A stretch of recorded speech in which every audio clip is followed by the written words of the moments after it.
교역자매 여러분 안녕하십니까. 오늘은 부활 제3주일입니다. 부활의 기쁜 소식이 우리의 삶에 얼마나 깊이 뿌리내리고 있는지 차분히 살펴볼 때입니다. 무엇보다 부활하신 주님께서는 우리의 삶에서 어떤 어려움과 슬픔이 있더라도 하나님에 대한 믿음과 희망을 잃지 않게 하신다는 사실을 기억해야 합니다. 부활하신 주님의 은총이 우리의 삶 순간순간에 살아 숨쉬기를 정하며 주님께서 현존하시는 성체 성사에 기쁜 마음으로 참여합시다. 모두 일어서십시오. 입당 성가는 128번입니다.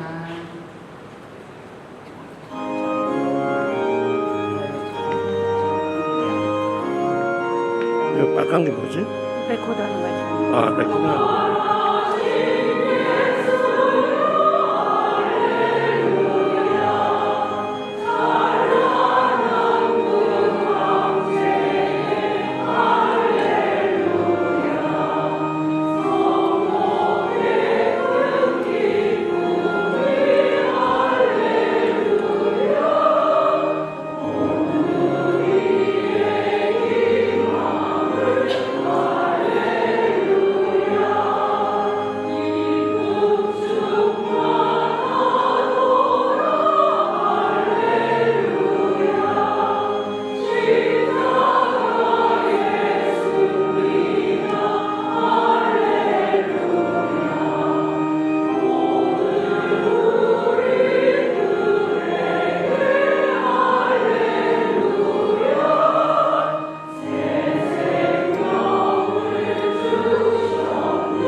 성부와 성자와 성령의 이름으로 아멘. 주님께서 여러분과 함께 또한 사태여와 함께 오늘 미사 중에는 돌아가신 이대훈 스테파노 최양 성도사 김정수 모니카 홍용화 바울 이영자 로사 이영재 마스틴 오순이 마리아 공선 블라리오 고혜경 루시아 김재영 안드레아 고두식 바오로 이영자 로사 오선태 최인용 바오로 김기현 요셉 이경규 아바다 김승규 요리오 김홍규 레오 김민규 다니엘 신상필 사무엘 주순자의 영혼을 위해서 기도드리고요. 정봉 리아 서리 동시 고이 재수 대바라의 열간의 건강을 위해서 그리고 조남들의 열간의 건강을 위해서 이웃바다의 열간의 건강을 위해서 환자 김경우 줄리아의 열간의 건강과 키우를 위해서 히라니 오리 라팔라의 미카엘라의 열간의 건강을 위해서 이기술 프란치스카 이기영 도민주의 열간의 건강을 위해서 김용일의 열간의 건강을 위해서 김옥순 카타리나 김혜리 경의 열간의 건강을 위해서 이금순 노아나의 건강을 위해서 함께 기도드리겠습니다. 그리고 또한 코비드-19로 인해서 고통받고 계신 분들, 용서하신 모든 분들을 위해서도 함께 기도드리고요. 그리고 우리 공동체, 비말레 공동체, 그리고 마음의 공동체 모든 분들을 위해서도 함께 기도드리겠습니다. 경제자매 여러분, 구원의 신비를 합당하게 거행하기 위하여 우리 죄를 반성합시다. 전능하신 하느님과 형제들에게 고백하오니 생각과 말과 행위로 죄를 많이 지었으며 자주 물을 소리를 하나이다. 죄하시오 죄하시오 죄를 끊으셨습니다. 그러므로 하늘이 가오니 평생 공정이신 성모 마리아와 모든 천사와 성인과 형제들은 저를 위하여 하나님께 빌어주소서. 전능하신 하느님 저희에게 자비를 베푸시어 죄를 용서하시고 영원한 생명으로 이끌어 주소서. 아멘.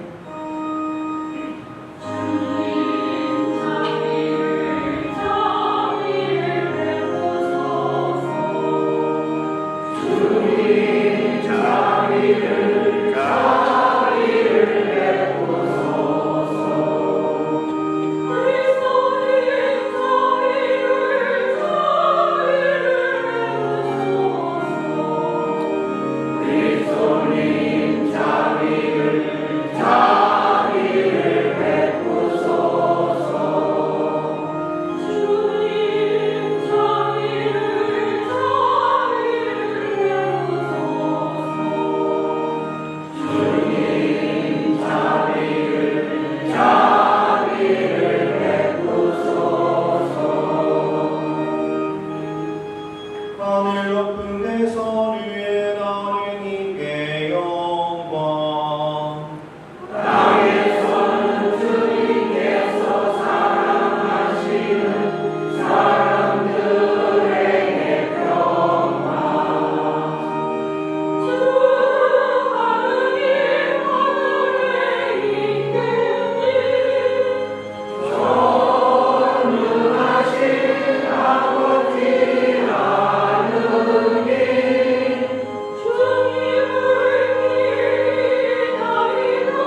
하나님, 이 백성이 영혼의 젊음을 되찾아 끊임없이 즐거워하게 하시니 저희가 이제 하느님의 자녀가 되는 기쁨을 누리고 영광스러운 부활이 나를 바라며 기다리게 하소서.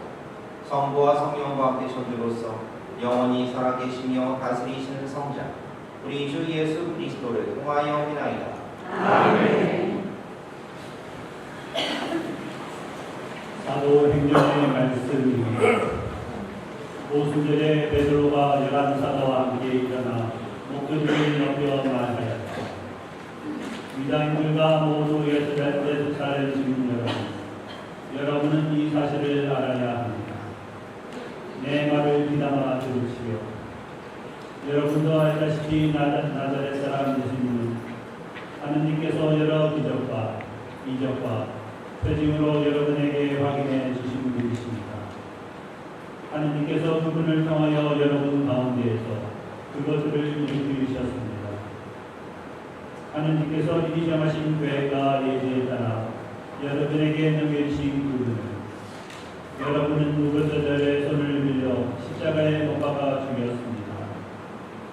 그러나 하느님께서는 그분을 죽음의 고통에서 끌어 다시 살리셨습니다. 그분께서는 죽음에 사로잡혀 계실 수가 없었던 것입니다. 그래서 다시 그분을 두고 이렇게 말합니다. 나 언제나 주님을 내 앞에 모시어 그분께서 내 오른쪽에 계시니 나는 흔들리지 않는다. 그러기에 내 마음은 기뻐하고 내 혀는 즐거워하였다. 내 육신마저 희망 속에 살리라. 당신께서 제 영혼을 저승에 버려두지 않으시고 당신의 거룩한 이에게 죽음의 나라를 안이 보게 하실 것이기 때문입니다. 당신은 저에게 생명의 길을 가르쳐 주십니다. 당신 면전에서 저를 기쁨으로 가득 채우실 것입니다. 형제 여러분, 나는 다윗 조상에 관하여 여러분에게 자신 있게 말할 수 있습니다. 그는 죽어 묻혔고 그의 무덤은 오늘날까지 우리 가운데 남아 있습니다. 그는 예언자였고 또 자기 몸의 수생 가운데에서 한 사람을 자기 왕좌에 앉혀주시겠다고 하느님께 맹세하신 사실을 알고 있었습니다. 그래서 그리스도의 부활을 예견하며 그분은 저승에 버려지지 않으시고 그분의 일중의 죽음의 나라를 보지 않았다 하고 말하였습니다. 이 예수님을 하느님께서 다시 살리셨고 우리는 모두 그 증인입니다. 하느님의 오른쪽으로 들어 올려주신 그분께서는 약속된 성령을 아버지에게서 받으신 다음 여러분이 지금 보고 듣고 있는 것처럼 그 성령을 부어주었습니다. 주님의 말씀입니다. 하나님 감사합니다.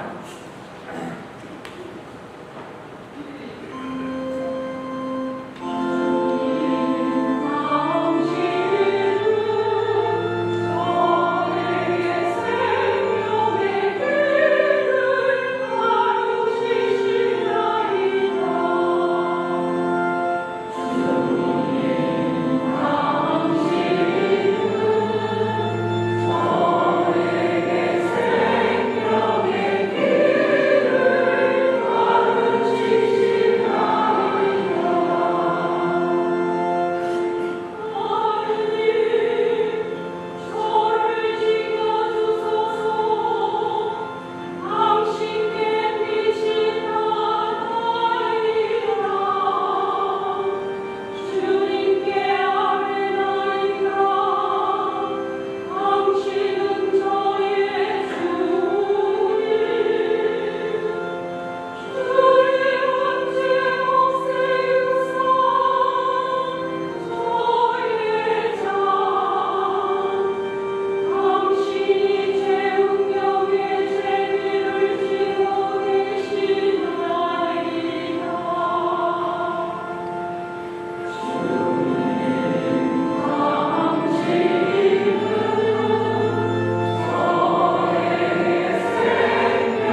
사람을 차별하지 않고 각자의 행실대로 심판하시는 분을 아버지라 부르고 있으니 나그네 살이를 하는 동안 두려워하는 마음으로 지내십시오.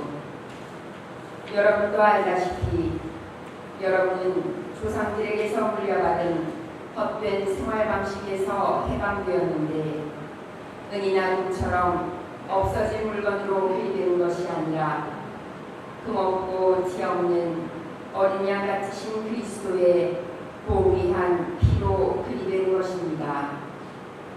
그리스도께서는 세상 창조 이전에 이미 뽑히셨지만 마지막 때에 여러분을 위하여 나타나셨습니다. 여러분은 이 그리스도를 통하여 하느님을 믿게 되었습니다. 하느님께서는 그분을 죽은 이들 가운데에서 일으키시고 영광을 주시어 여러분의 믿음과 희망이 하느님을 향하게 해 주셨습니다. 주님의 말씀입니다. 하나님 감사합니다.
하지만 첫날 바로날 예수님의 제자들 가운데 두 사람이 예루살렘에서 예수를 가기로 떨어진 엠마오라는 마을로 가고 있었다.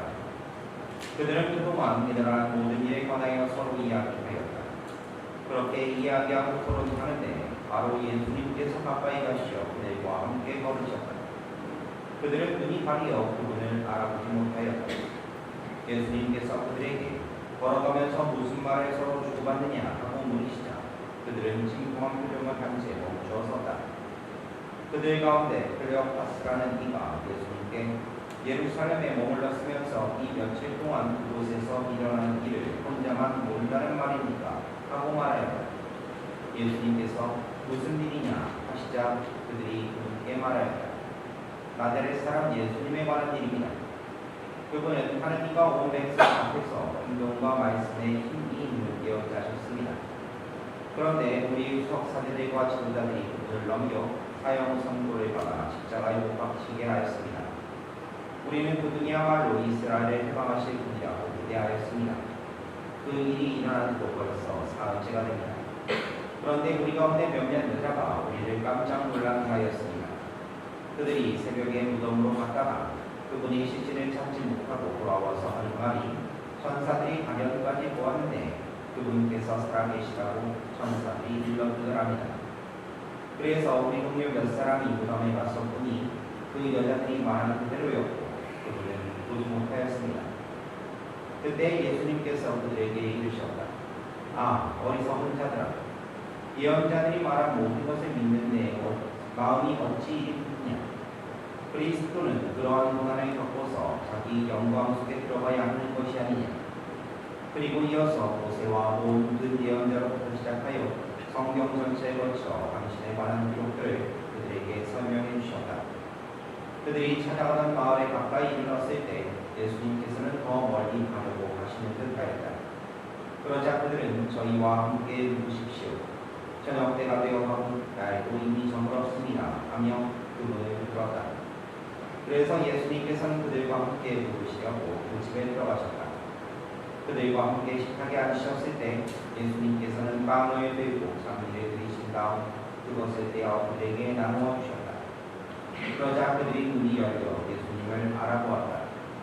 그러나 그분께서는 그들에게서 사라지셨다. 그들은 서로 말하였다.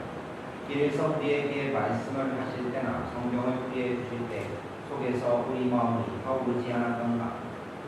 그들이 곧바로 일어나 예루살렘으로 들어가 보니 특별한 제자들과 동료들이 모았다. 정녕 주님께서 배에 살아나시어 시몬에게 나타나셨다 하고 말하고 있었다. 그들도 길에서 겪은 일과 빵을 떼실 때 그들을 알아보는 일을 이야기해 주었다. 주님의 말씀입니다. 그리스도님 찬양합니다. 참 예수님. 예, 한주간 동안 잘 지내셨죠? 네. 예, 오늘 본의 이야기는 우리들이 너무나 잘 알고 있는 엠마오 가는 제자들에게 나타나신 예수님의 이야기인데 한번 좀 우리들이 이 이야기에서 무엇을 우리들의 신앙생활에 참조할 수 있고 배울 수 있을까 한번 좀 잘 생각해보는 시간이 있으면 좋겠어요. 자, 베드로가요, 예수님께서 이제 돌아가신 다음에 그러니까 미처 이제 제자들이 예수님의 부활에 대해서 제자를 깨닫지 못하고 있었던 그 즈음에 이 제자들이 이기는 어땠을까? 막 희망 찼을 것 같아요? 아니면 뭐 절망이 빠졌을 것 같아요? 예수님이 돌아가셔서 근데 예수님이 부활하신지 몰라. 그런 상태에서 이 사람들이 제자들이 막 기뻐가지고 막 희망차게 막 뭐 해야지 막 그러겠어요? 아니면 절망이 빠져 있었겠냐 이거예요? 절망이 빠져 있었다. 맞아요. 절망이 빠져 있었어요. 이제는 그리고 심지어 내가 무엇을 해야 되는지 제대로 모르는 상태가 돼버린 거예요. 그래서 요한복음 21장에 보면 베드로가 예수님이 돌아가시고 나서 그 부활의 빛이 미처 깨닫지 못하고 있을 때 제자들에게 자기 동료들이 뭐라고 얘기하냐? 나는 물고기 잡고 가네! 라고 얘기를 해요. 그 얘기는 뭐예요? 베드로가 원래 직업이 뭐였죠? 물고기 잡는 사람이었어요. 그러니까 내가 이렇게 보니까 별로 비전도 없고 할 일도 없는 것 같고 어떻게 해야 될지도 모르겠고 하니까 그냥 어떻게 하자? 예전에 있었던 물고기 잡고 가자. 입에 pil치를 해야 되잖아. 바로 그런 상황이 돼버린 거예요. 그런데 바로 베드로만 그런 것이 아니라 다른 누구? 제자들 전반적으로 다 그랬어요. 그러다 보니까 오늘 복음에 나오는 이 엠마오로 가는 두 제자도 마찬가지예요. 그냥 암만 해도 잘 그냥 좋아 대장경처럼 돌아가는 상황이에요. 그렇다고 예루살렘에 계속 남아 있을 수도 좀 어렵죠. 왜냐하면 어디가 잠자기도 쉽지 않을 거고 그리고 예수님의 제자라는 것이 밝혀지면 그러면 어떻게 될까? 자기가 맞아 죽을 수도 있어요. 그런 상황이기 때문에 어쩔 수 없이 그냥 대장경처럼 돌아가는 그런 일이란 말이에요. 근데 이런 사람들에게 누가 나타나시냐? 예수님께서 나타나신 거예요. 정말 예수님, 스승님이신 그런 예수님의 죽음으로 인해서 자신들의 이제 희망을 잃게 됐고 무엇을 할지도 모르겠고 그냥 무기력해지고 아무것도 못하겠고 하는 그런 상황이 되버렸는데 예수님께서 나타나시면서 이 사람들이 절망이 희망으로 바뀌는 거예요. 그리고 좌절이 이제는 승리로 바뀌는 거예요. 그리고 슬픔이 기쁨으로 바뀌는 거예요. 이 과정들이 오늘 부분의 이야기에서 너무나 잘 나와 있다는 거예요. 그리고 자신들이 과거로 돌아가려고 하는 그 마음이 이제는 미래로 무언가 새로운 것으로 바뀌는 그 과정들이 오늘 부분의 이야기를 통해서 이렇게 바뀌는 거예요. 이제는 이 사람들의 마음이요 그냥 가라앉아 있는 그런 뭐라고 해야 될까? 스키가 가득한 그냥 축축한 그런 마음에서 막 열정 가득한 그런 마음으로 이렇게 변하는 그런 모습들을 오늘 부분의 이야기에서 알려주고 있어요. 어떤 사람이 이런 얘기를 하더라고요. 인생에는요, 내리막이라는 것이 있기 마련인데, 이 내리막은 두 종류가 있대요. 첫 번째 내리막은 뭐냐면, 밑도 끝도 없이 내려가냐? 밑도 끝도 없이 언제 올라올지도 몰라. 그냥 계속 내려가는 거예요. 바로 그런 인생. 그리고 두 번째 인생은 뭐냐? 내리막은 이렇게 내려오긴 한데, 그 내리막에서 뭐가 있다? 이렇게 치고 올라가는 뭔가 있어요. 이렇게 치고 올라가는 그런 우리의 표현을 할 때 우리의 인생이라고 하는 것은 내리막도 있고 오르막도 있고 내리막도 있고 오르막도 있다. 이렇게 얘기를 하지만 한 생각해 보세요. 내리막 연속으로 막 내리막만 있어. 그런 인생 살고 싶어요? 내리막 있는지 없는지 아니 그렇게 살고 싶으시냐고. 아니죠. 근데 실제로 우리네 인생에서 그런 내리막이 있어요. 안타깝게도 스스로 자신의 목숨을 끊는 자살하신 분들, 그런 분들 같은 경우는 인생이 어떻게 보였겠습니까? 정말로 밑도 끝도 없이 희망이 하나도 없는 그런 인생이었지만 않겠죠. 근데 이것은요, 어떻게 보면 자신이 마음을 어떻게 먹느냐에 따른 거예요. 그리고 주변에서 내가 어떻게 희망을 갖느냐, 그거에 따라서 분명히 달라질 수 있을 거라고 생각합니다. 그러면 우리 그리스도인들에게 내리막이라는 것이 밑도 끝도 없이 내려가는 내리막인 것이요, 아니면 우리들이 내리막은 내려갔다가 그대로 치고 올라가기 위해서 내려가는 거겠어요? 내려갔다가 치고 올라가기 위해서 있는 내리막은 우리랑 그런 거예요. 따라해봐요 좀. 바로 그런 거예요. 근데 이 계기를 만들어주신 분이 누구냐? 바로 예수님이라는 거예요. 정말로 예수님이 죽으신 것 같아서, 순환받고 그렇게 억울하게 돌아가신 것 같아서 그런 생각을 했는데, 근데 알고 보니까 그게 아니라 예수님이 순환과 죽음이라고 하는 것은 어떻게 되느냐? 그 부활이라고 하는 것, 그리고 더 큰 희망을 향해서, 미래를 향해서 올라가기 위한 그런 내리막길이었을 뿐이지, 그냥 밑도 끝도 없이 그냥 다 모든 것을 잃어버린 인생도, 그리고 신앙도, 믿음도, 그리고 다 모든 것이 실패로 끝나는 그런 내리막길이 아니었다는 거예요. 그리고 그분의 믿는 모든 사람은 그런 삶을 살지 않는다, 그런 내리막길을 가지 않는다라는 것을 예수님께서 얘기를 해주시는 거예요. 그렇기 때문에 우리들한테 정말로 중요한 것은 뭐냐면, 이 사실을 우리들이 얼마큼 빨리 깨닫느냐, 그리고 우리가 얼마나 빨리 이렇게 부활이 오르막길로 우리들이 올라가느냐, 상승하느냐, 그것이 정말로 중요한 그런 것이라는 거죠. 그것을 일깨워주기 위해서 오늘 복음이 있는 것이다 라고 이렇게 얘기를 할 수가 있는데, 자, 그렇기 때문에 베드로 사도 같은 경우는 부활시험을 딱 한 다음에, 아, 스승님께서 정말로 살아나셨구나, 이제는 내가 희망이 가득했구나 라고 하는 것을 딱 느낀 순간 베드로 사도가 뭐라고 이렇게 외치느냐, 베드로 1장에 보면 이렇게 나와요. 하느님께서는 그분을 죽은 이들 가운데서 일으키시고 영광을 주시어 여러분들이 믿음과 희망이 하느님을 향하게 해주었습니다 라고 분명하게 되죠. 바로 우리들이 그런 마음이 될 수 있도록 노력하는 것이 중요한 것이죠.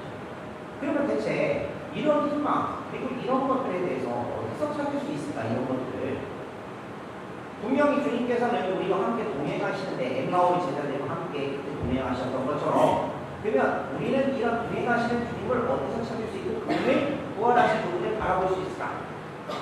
오늘 부분에서 분명히 잘 얘기해 주고 있습니다.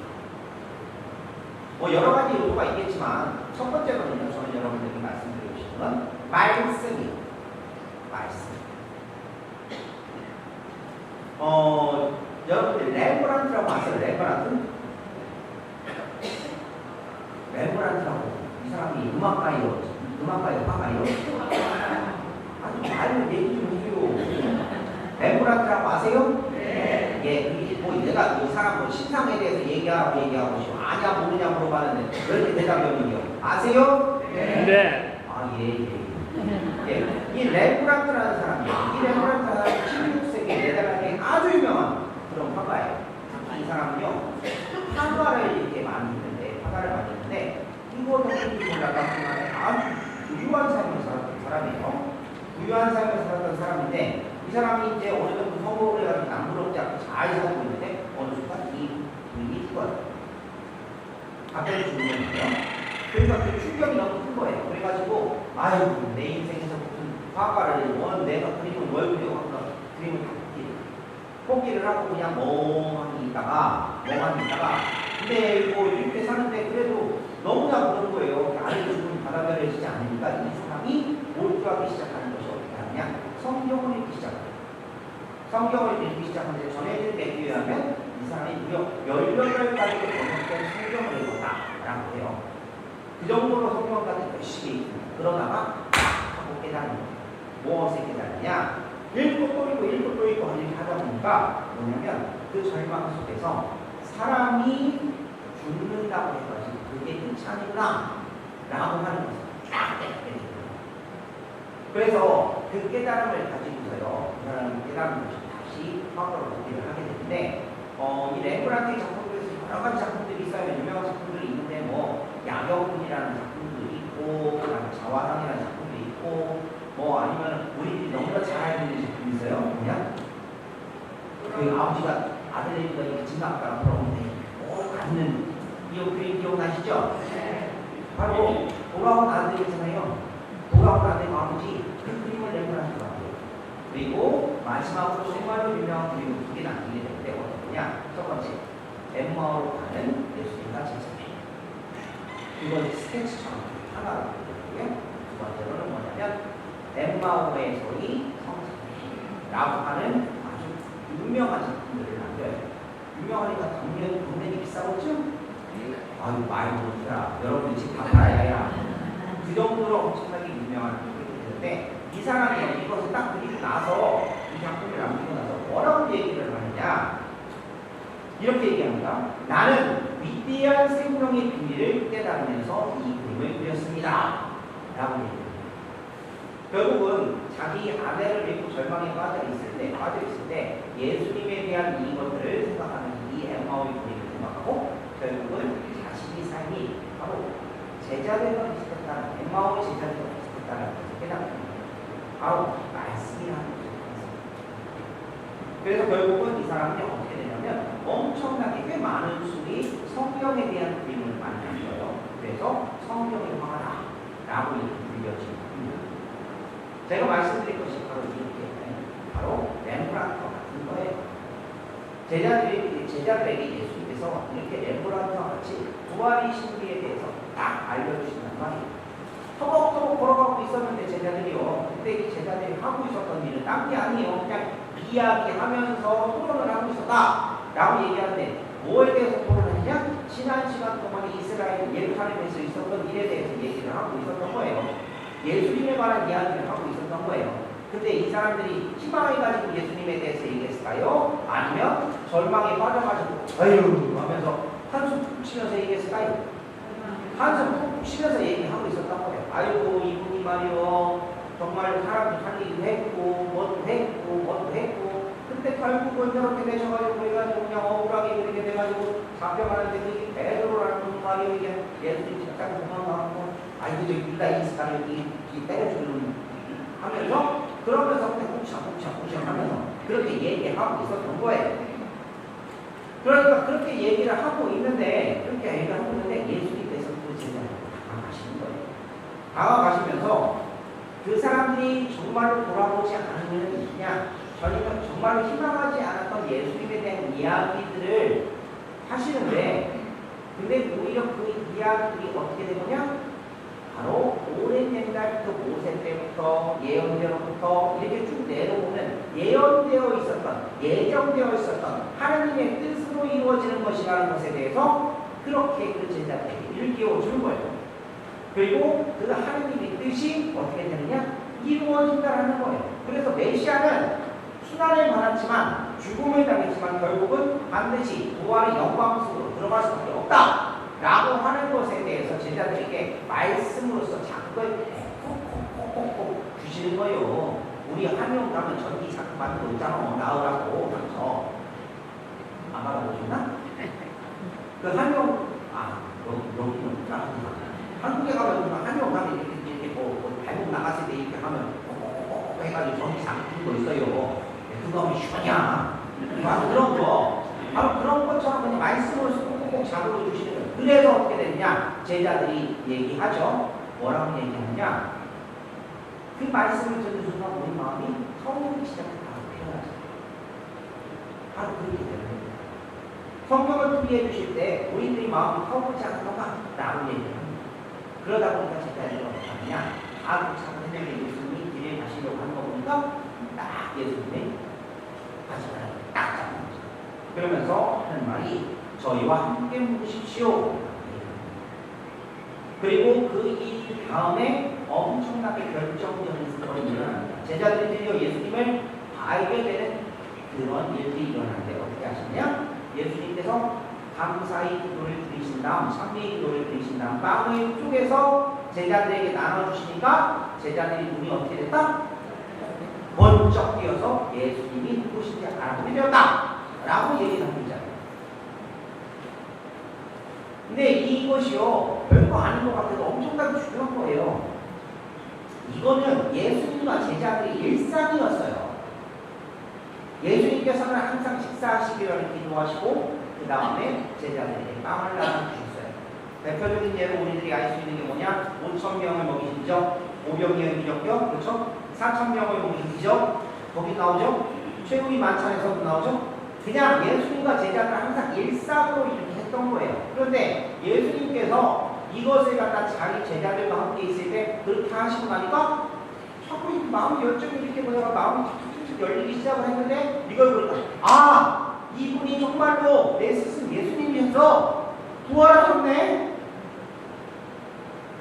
그 사람들이 절망으로 가려져 있었던 그 사람들의 기억과 모든 것들이 한꺼번에 이 빵을 나눠주는 이 예식을 통해서 이제는 확 띄워주시는 거예요. 그래서 이 사람들은 더 이상 터벅터벅 돌아가는 그 엠마오로 가는 길에 머무지 않고 어떻게 되냐? 예루살렘으로 다시 돌아가요. 그리고 확인해요. 다른 11제자들과 함께, 다른 동료들과 함께 예수님이 부활하셨다는 것을 기억하고 가는더니 내 너도 만났게. 그러면서 자신들도 예수님을 만났다는 것을 증언할 거예요. 이제는 절망에서 희망으로 돌아가는 거예요. 자, 이 이야기가 바로 우리들의 이야기라는 거예요. 여러분들 성당에 왜 나오세요? 지금 이 미사 시간에 왜 우리가 미사를 함께하고 있을까요? 뭐요? 뭐라고 그랬더니?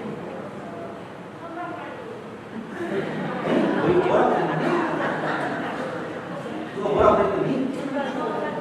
아, 천당하려고? 구원받기 위해서 원한다.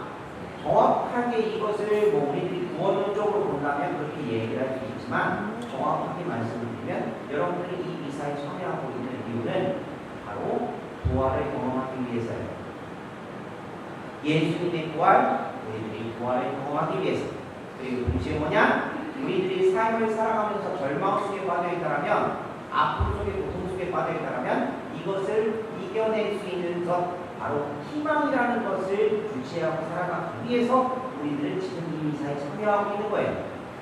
누구처럼? 예수님으로 인해서 그것을 깨닫는 엠마오의 제자들처럼. 왜? 우리도 똑같이 예수님의 엠마오 제자들을 깨우쳐 주시고 우리도 미사를 통해서 그렇게 자극받고 있거든요. 예수님께서 막 눈 뜨라고 막 눈 벌리고 계셔 지금. 나좀 보라고. 지금 그러고 계시다고요. 왜?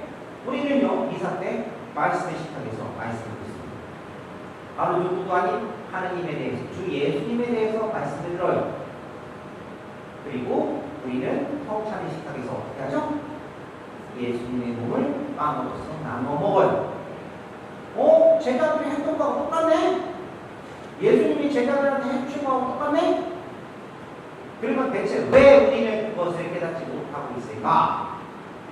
그것은요, 아직까지도 우리들이요, 삶 안에서 그분이 함께 공연을 갖고 계시면, 그리고 그렇게 우리를 끊임없이 자극하고 우리를 알아들을 수 있게끔 하고 계시다는 것을 내가 생각하지 못하고 있기 때문에.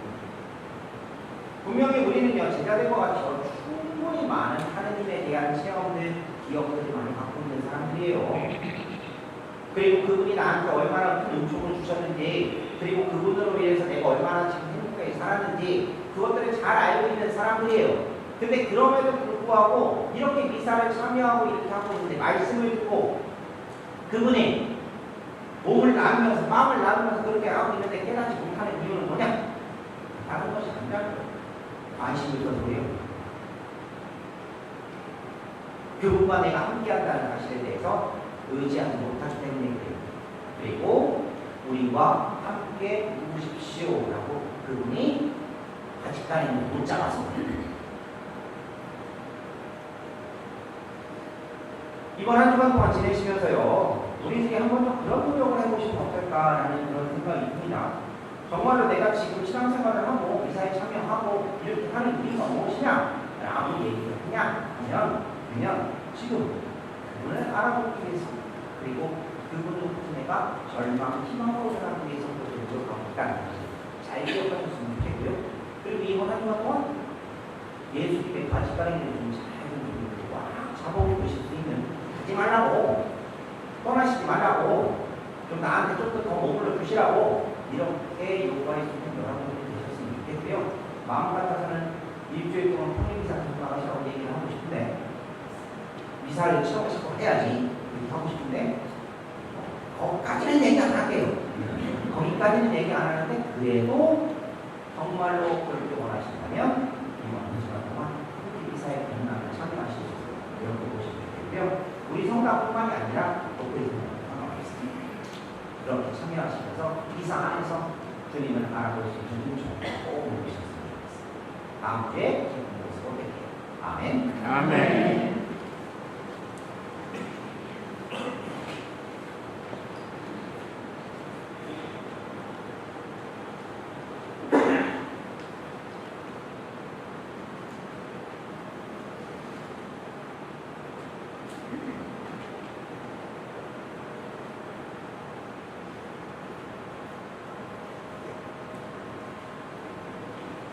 모두 일어서 주시고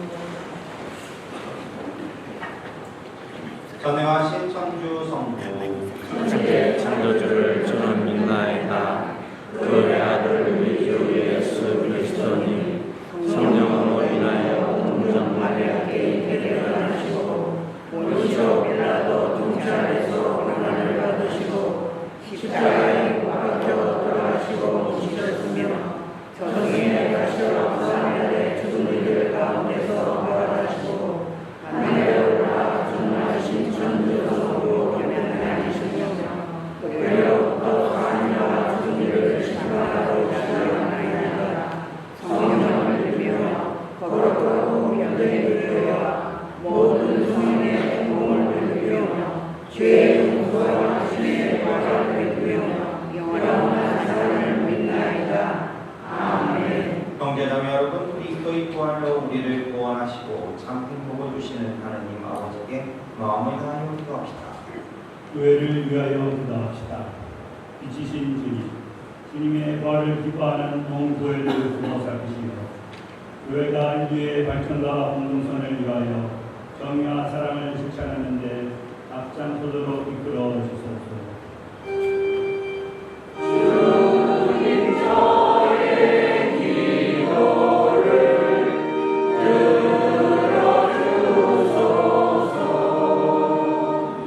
세계 지도자들을 위하여 기도합시다. 지혜의 샘이신 주님, 이 세상을 이끌어가는 이들에게 지혜와 은총을 주시어 그들이 자국의 이익보다 공동선을 추구하며 이웃나라와 협력하게 하소서.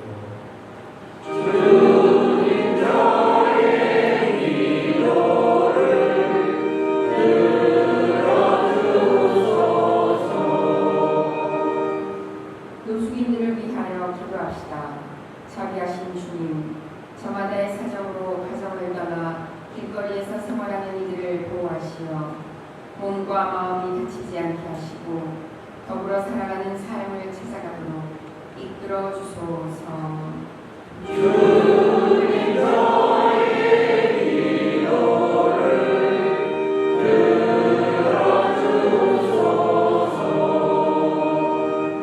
우리 자신을 위하여 기도합시다. 생명의 주님, 부활하신 그리스도를 기쁘게 맞이한 저희에게 은총을 베푸시어 새 희망으로 이웃에게 봉사하며 더욱더 기쁘고 즐겁게 살아가게 하소서.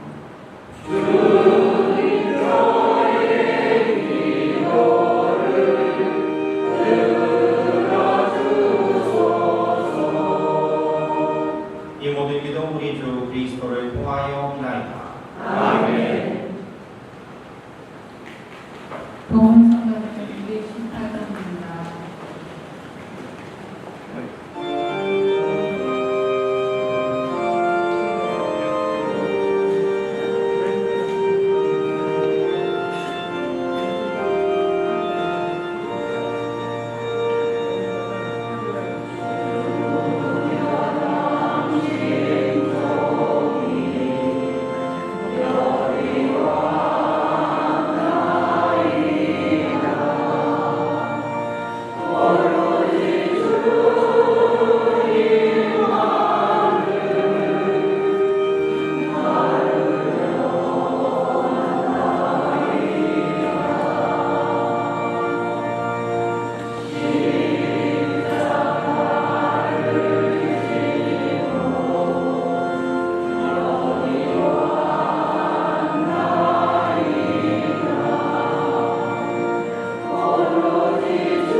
사제의 손으로 바치는 이 제사가 주님의 이름은 찬미가 영광이고 저희와 온 교회는 도움이 되게 하소서. 주님 저희에게 이토록 큰 기쁨의 원천을 마련해 주셨으니 기쁨에 가득 찬 교회가 드리는 예물을 받으시고 저희가 영원한 즐거움의 열매를 맺게 하소서. 우리 주 그리스도를 통하여 비나이다. 아멘. 주님께서 여러분과 함께 또한 사제의 영과 함께 마음을 높이 주님께 올리리라. 우리 주 하나님께 감사합시다. 마땅하고 올리리라. 주님 언제나 주님을 찬송함이 마땅하오나 특히 그리스도께서 저희를 위하여 파스카 제물이 되신 이때 더욱 성대하게 찬미함은 참으로 마땅하고 옳은 일이며 저희 두리오 구원이 필요합니다. 그리스도께서는 저희를 위하여 언제나 자신을 바치시고 저희를 변호하여 주시나이다. 그분께서는 희생되셨으나 다시는 죽지 않으시고 처형되셨으나 영원히 살아계시나이다. 그러므로 부활의 기쁨에 넘쳐 온 세상이 환호하며 하늘의 온갖 천사들도 주님의 영광을 끝없이 찬미하나이다.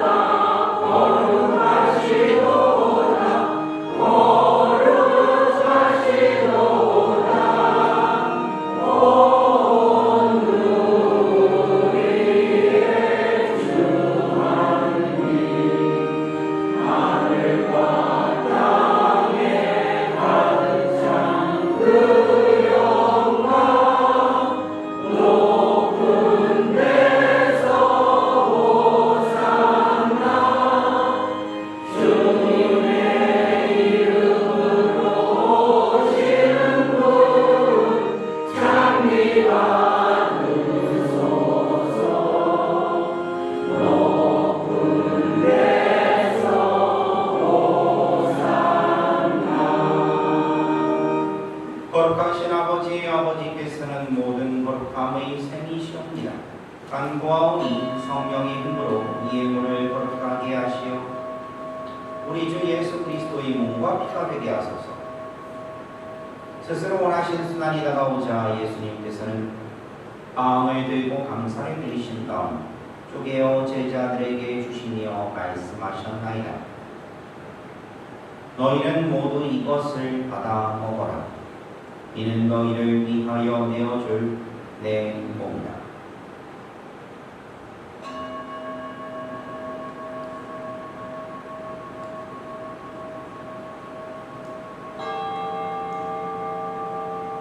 저녁을 잡수시고 같은 모양으로 잔을 들어 다시 감사를 드리신 다음 제자들에게 주시며 말씀하셨나이다.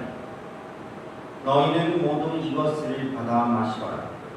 이는 새롭고 영원한 계약을 맺는 내 피의 잔이니 죄를 사하여 주려고 너희와 많은 이를 위하여 흘리리이다.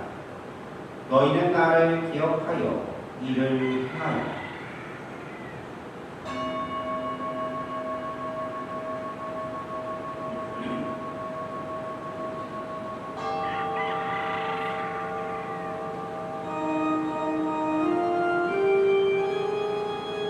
신앙의 신비요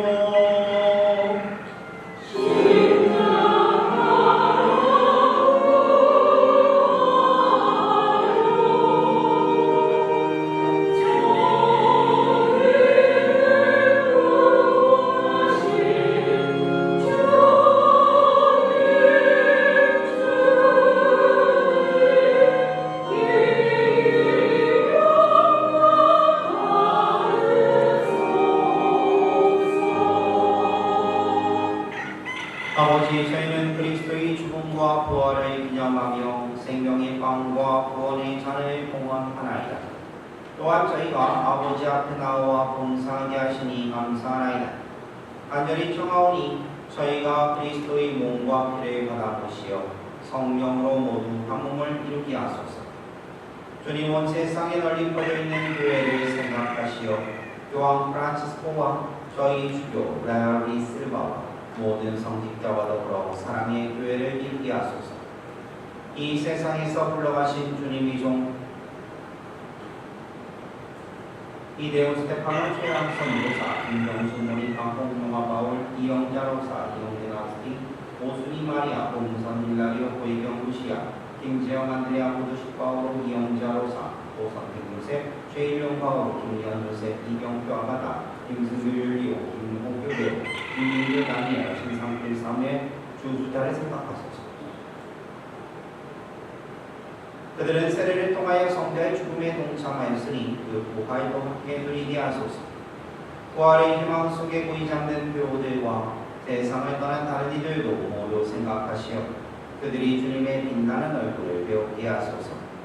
저희에게도 자비를 베푸시어 영원으로부터 주님의 사랑을 받는 하느님의 어머니 복되신 동정 마리아와 그 배필이신 성 요셉과 복된 사도들과 모든 성인과 함께 영원한 삶을 누리며 성자 예수 그리스도를 통하여 아버지를 찬양하게 하소서.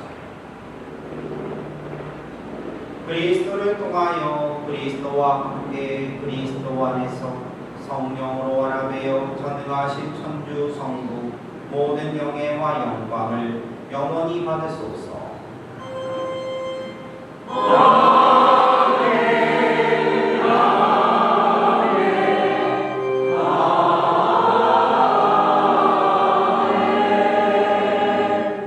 하나님의 자녀되어 구세주의 분부대로 삼가하려니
주님 저희를 모든 악에서 구하시고 한평생 평화롭게 하소서. 주님의 자비로 저희를 언제나 주에게서 구원하시고 모든 시련에서 보호하시어 복된 희망을 품고 구세주 예수 그리스도의 이름을 기다리게 하소서.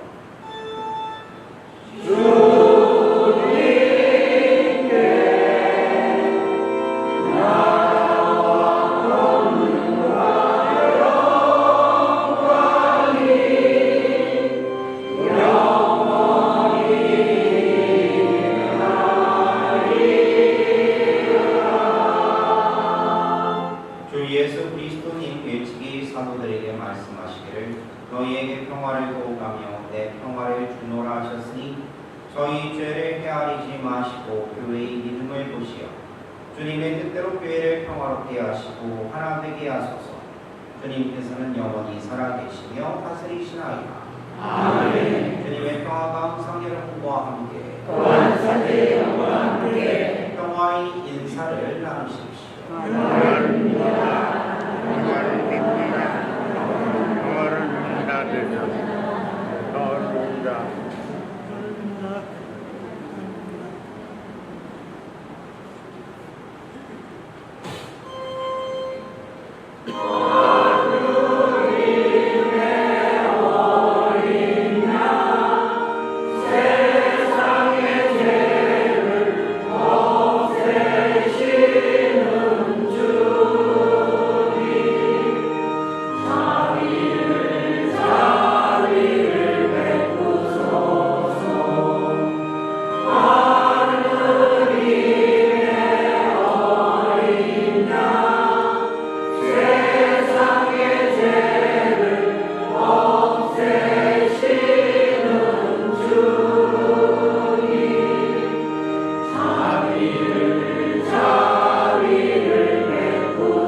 초대받은 이는 복되도다. 주님 자의 집을 오시기나 같지 않사오나 한 말씀만 하소서 제 영혼이 고나리이다. 자리에 앉으십시오.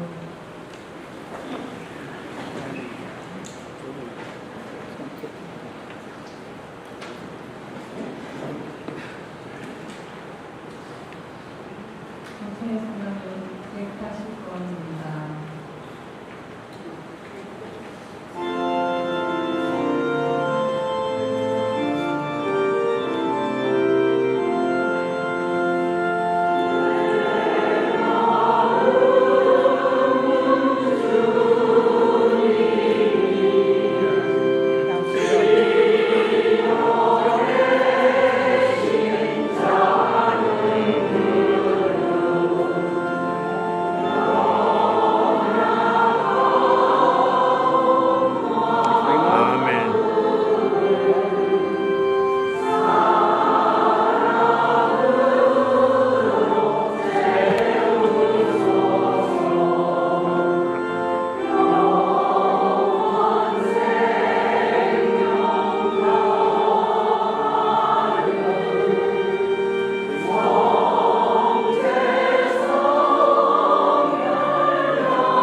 주님 파스카 신비로 새롭게 하신 주님의 백성을 인자를 보시어 저희가 육신의 부활로 불멸의 영광을 누리게 하소서.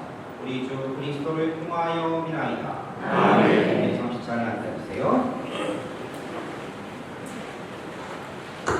예, 공지사항 말씀드리겠습니다. 공지사항 말씀드리는데 5월달 본성체는요 5월 18일 날 목요일 날 있을 예정입니다. 확인해 주시면 되겠고요.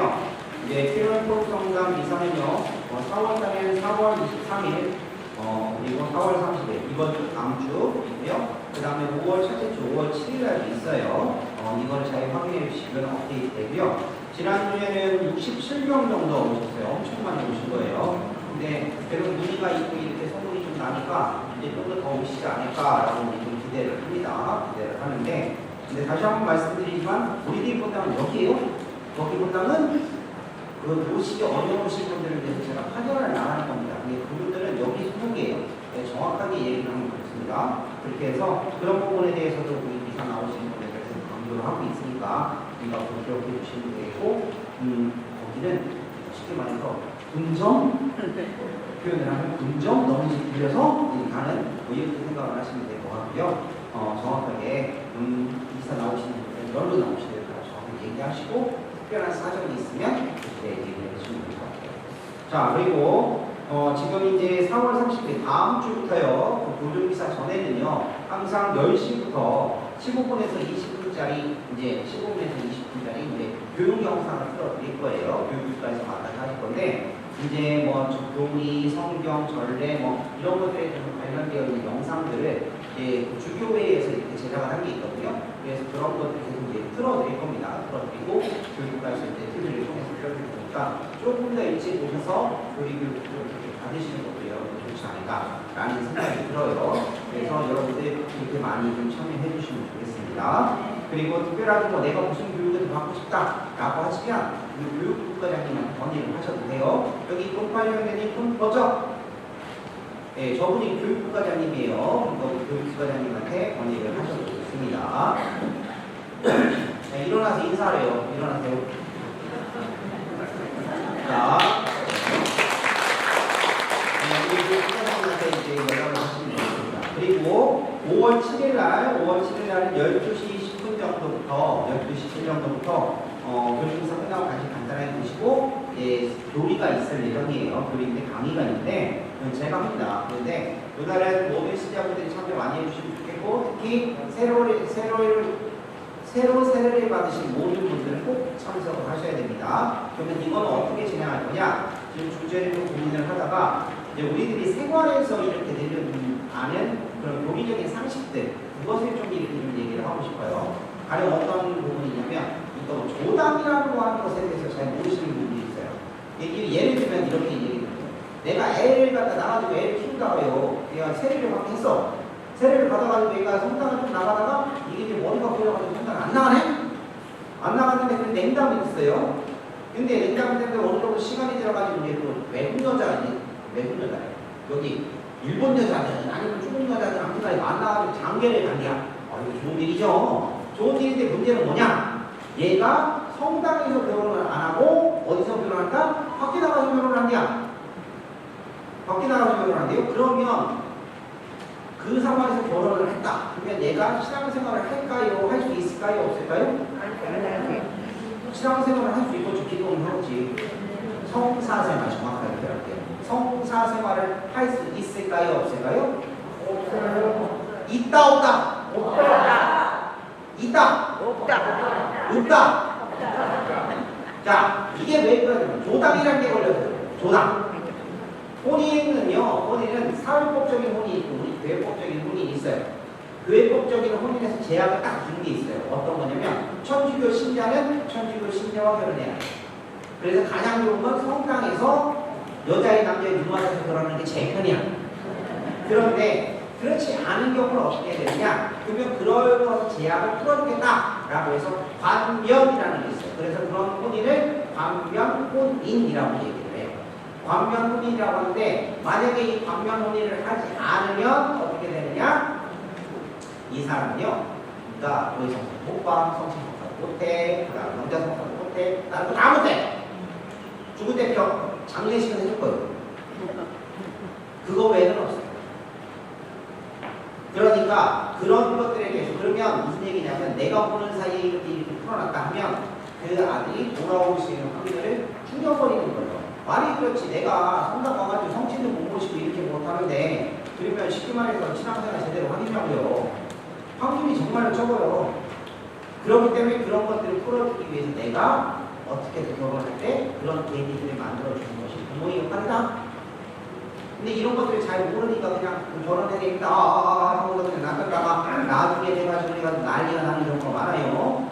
그러니까 그때는 막 무효화를 하는 거 하니까 복잡해지는 상황이 되니까 또 거기다가 또 이혼해가지고 재혼하고 막 이렇게 하면 정말로 어려워지는 상황이 되니까 잊지 마시고 이렇게 하시면 되겠어요. 아셨죠? 네. 그런 것들 제가 좀 알려드리니까 상식적인 것들 그러니까 좀 이렇게 함께 하시면 되겠습니다. 다음 주에요. 이렇게 해주시면 되겠고 그 다음에 복사단은 지금 성인 어린이 복사단을 모집하고 있어요. 성인 복사단은 제가 몇 분 딱딱딱딱 집어서 얘기를 했고 인원수가 좀 있으면 또 예비로 제가 생각하고 계시는 분들이 좀 똑똑똑 띄어서 얘기를 할 거예요. 그러니까 함께 해주시면 되겠고요. 그 다음에 명도의 부인이 오늘 금요일사 후에 있습니다. 그 다음에 우리아 부인이 다음 주에 있고요. 그 다음에 성령기도회가 5월 6일 날 토요일 날 8시 반부터 11시까지 있습니다. 확인해 주시면 되겠어요. 그리고 부활에 대한 상식들 이렇게 해가지고 제가 부활초에 대해 써놨는데 이건 지난번에도 한번 제가 했던 거예요. 다시 한번 그러니까 리마인드 하시라고 이렇게 써놓은 거니까 확인해 주시면 되겠고 뒷장에 보시면 그냥 구약 성경의 안식년 사람에 대한 해방 이렇게 써놨어요. 우리가 50주년인데 50주년을 희년이라고 불려요. 우리 본당 자체로서 희년인데 이것이 왜 희년이냐? 이것은 성경적인 근거에 대해서 이렇게 따지고 있는데 지난주에는요. 바로 희년이라는 것이 어떤 의미가 있냐? 첫 번째로는 그 안식년에서 나왔는데 이 안식년에서는 어떻게 되냐? 첫 번째는요. 땅에 대한 거였어요. 땅. 무슨 얘기냐면 친년에 한 번씩 땅을 갖다 이렇게 휴경을 시켜요. 쉬게 해요. 그러면서 그 땅이 다음에 더 잘 자랄 수 있게 농사가 잘 되게 그렇게 하는 것이고 두 번째로는 뭐냐면 그 땅에서 나는 소출은 주인 거예요? 아니면 가난한 사람 거예요? 가난한 사람 거라고 말씀드렸죠. 이게 땅이 안식년이에요. 두 번째는 이것이에요. 땅에만 있는 것이 아니라 사람에까지 관심을 갖어. 그래가지고 두 단어를 꼭 기억을 하시면 됩니다. 첫 번째, 탕감의 해. 두 번째, 해방의 해. 바로 안식년에 그렇게 불렀는데 왜 탕감의 해냐? 다른 게 아니에요. 이제 처음에는요, 이제 구조가 이렇게 살 때는요, 네 것도 내 거, 내 것도 네 거예요. 그냥 다 공동체에서 그냥 이렇게 같이 모아서 먹고 이렇게 뭐 하는데 시간이 지나면서 사람들이 어디 경제관념이 생기면서 사유재산의 개념이 생겨요. 내 돈을 챙기는 그런 거시기가 생긴단 말이에요. 그렇게 하다 보니까 뭐냐면 이 사람은 돈 이만큼 있고 이 사람은 돈 이만큼 있어. 근데 어떤 사람 능력이 좋아가지고 자꾸 돈이네? 근데 어떤 사람 능력이 없어가지고 자꾸 열심히 일을 하는데 자꾸 잃어버려. 그러면 어떻게 되겠어요? 돈 없는 사람이 돈 있는 사람한테 돈을 꾸었어? 안 꾸었어? 꾸겠죠. 쌀이 됐든 뭐가 됐든 이제 꾸겠죠. 꾸는데 이거를 7년째 되는 해에는 싹 없애주는 거예요. 싹 없애주는 거예요. 그것이 탕감의 해, 쉽게 표현을 하면. 그런데 이 탕감의 해가 왜 중요하냐? 이것은 누구의 명령이다? 바로 하느님의 명령이에요. 그래서 신명기 하느님께서 하신 명령을 담아놓은 그 책에 뭐라고 나와 있느냐? 15장 1절에는요. 매해 7년째 되는 해는 항상 뭐냐면 탕감을 해주는 해고 그리고 바로 15장 4절에서 5절까지 이 내용을 보면 이렇게 니들이 하면 어떻게 되느냐? 가난한 사람 없이 다 잘 살게 될 것이다. 왜? 하느님이 내가 보고 줄 거니까. 이게 첫 번째 탕감이에요. 두 번째는 뭐냐? 해방이 해요. 이게 뭐냐면 단순히 이제 돈 문제가 아니라 문제는 뭐냐? 사람이 신원까지도 관련이 돼요. 문제는 이스라엘 사람들은요 종 주인이 되는데요. 이게 보면 따지보면 누가 나한테 빚을 졌어요. 마르셀러스가 저한테 빚을 졌어. 빚을 졌는데 이제 막 갚다 못 갚아. 그러면 마르셀러 자기들이 나 하는데요 자기를. 그래서 내 종이 되는 거예요. 그래가지고 사정 와서 밥 해주고 뭐 해주고 막 이렇게 해주는 거지. 예를 들면 이렇게 되는 거예요. 내 종. 이 개념이 되는 거예요. 한국 같은 경우는 어떻게 되느냐? 종이 세습이에요. 종이 세습이 돼서 양반인 아버지가 있고요. 그리고 노비인 엄마가 있어. 근데 그래가지고 애가 낳네? 그러면 그 애가 양반이 것이요? 노비 것이요? 에? 아, 추노 못 갔어, 추노? 노비에 노비. 왜냐면 노계를 따라가요. 그래서 엄마가 노비면 무조건 노비야. 그래서 걔는 무슨 일이 있어도 노비에서 벗어날 수가 없어요. 어떻게? 주인이 노비로서 태워주지 않는 이상. 그러니까 바로 그렇게 되는데요. 친분해방이 될 수가 없는데 이스라엘 같은 경우는 이제 내가 빚을 져가지고 이 사람한테 해가지고 얹혀 살면서 얻어먹고 이렇게 종도를 살다가 그러다가 7년째 되는 데는 이 주인은 어떻게 해야 되느냐? 이 종에게 어느 정도 재산을 주고 내보내야 돼. 풀어주는 거야. 자립할 수 있게. 대신에 이 종이 원하지 않으면 계속 있을 수는 있어요. 근데 7년째는 꼭 그렇게 해줘야 되는 거예요. 이것도 누구의 명령이다? 하느님의 명령이라는 거예요. 그래서 이 안식년이라고 하는 것은 사람에 대해서 경제적으로든 사회적으로든 아니면 신분적으로든 정말로 이제 다시금 시작할 수 있는 리스타트 할 수 있는 그런 계기를 주는 것이 안식년이다 라고 생각을 합니다. 그래서 우리들에게 신년이라고 하는 본다 50주년이라고 하는 의미는 바로 어떻게 보면 새로운 시작을 알리는 거고요. 그리고 자유롭게 되는 거예요. 지금까지 살면서 계속 그냥 아유 저희는 어떻게 됐고 저희는 옛날에 먼 짓을 저질렀고 뭐 했고 막 하고 그건 아직도 그렇게 욕하고 그런 생각 고정관념을 갖고 있는 것은 그리고 용서하지 못하고 풀어주고 있지 못한 것은 50주년을 맞이해서 회개해야 돼요. 그 역사가 어떻게 됐든 간에 지금까지 오면서 그런 모든 것들을 겪어서 우리가 자유로워지려면 그렇게 노력해야 돼요. 왜? 기념이니까. 그런 노력들을 우리는 기울이도록 노력을 해야 된다는 거 기억하시면서 이제는 바로 어디로 넘어가느냐? 교회 안에서 신년이라는 개념을 어떻게 쓰고 있는지 다음 주에는 이걸로 연재를 해보도록 할게요. 본당신도 참 친절해요. 이런 거 보면 예, 그리고 우리 새로 오신 분들이 계시는데 새로 오신 분들 일어나세요. 어때요? 자, 넘어가겠습니다. 예, 모두 일어나세요. 네, 방법 드릴게요. 한주간 잘 지내시고요. 말씀드린 것처럼 오늘 부활을 발견한 제자들처럼 부활하신 예수님 발견한 제자들처럼 여러분들도 그렇게 부활하신 예수님을 발견하시기 바라요. 주님께서 여러분과 함께 광명하신 천주 성도와 성자와 성령께서는 여기 있는 모든 이에게 강복하소서. 아멘. 주님을 찬미합시다. 하나님 감사합니다.